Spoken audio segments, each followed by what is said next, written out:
Are you tired of copy-pasting plots from R into documents? What about copy-pasting the results from statistical models into reports? What if I told you there is an easier way? I know! You can do all of this and much more with R Markdown. What is R Markdown?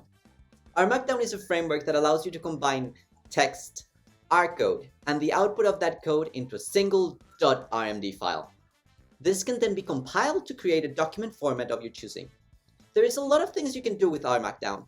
You can compile to different formats such as a PDF, a Word, or an HTML file.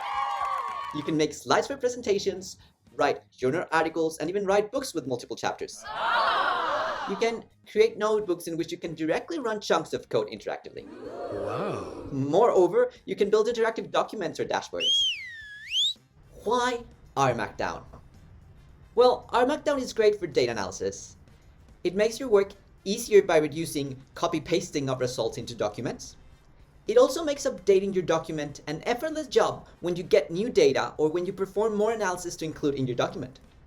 Additionally, you can generate interactive reports to allow readers to interact with your data, plots, and tables. Importantly, R Markdown makes your document entirely reproducible. In other words, with R Markdown, you are creating a step-by-step instruction manual on how to recreate your analysis and generate each element of the document, including plots, stats, and tables. And the best part of all, it is very easy to get started. So, how do I create an R Markdown document? Let's get into it. To create an R Markdown document in RStudio, click on the top left icon and choose R Markdown. Then type in a title and an author. You can choose among different formats such as a document, presentation, Shiny, and you can also choose among different default output formats such as HTML, PDF, or Word. In this case, we're just going to choose an HTML document, which you can open on your local browser. So once you're done selecting the format, just click OK. RStudio creates a template for us. The file has three main components: the metadata, the text, and the code. The first component, the metadata, is stored in the YAML header here. The second component is the text. The syntax for text is Markdown, which allows you to format the text in a convenient way. So for instance, if we wanted to bold the first sentence of this paragraph, we could do that by adding 2 asterisks before the sentence and after the sentence. If you want to find out more about Markdown syntax, you can look at the description below or refer to the R Markdown cheat sheet. Lastly, we have the chunks, where you can write your code.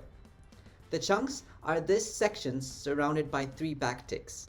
You can run your code interactively by clicking on the play button over here.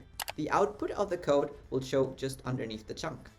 Okay, so now that we're ready with our Markdown document, we're ready to compile it by clicking on the knit button. RStudio will ask us to save the document, and both the R Markdown document and the compiled output document will be saved to the same folder. So we can go here. Awesome, so we have created our HTML document. It's now showing on the viewer.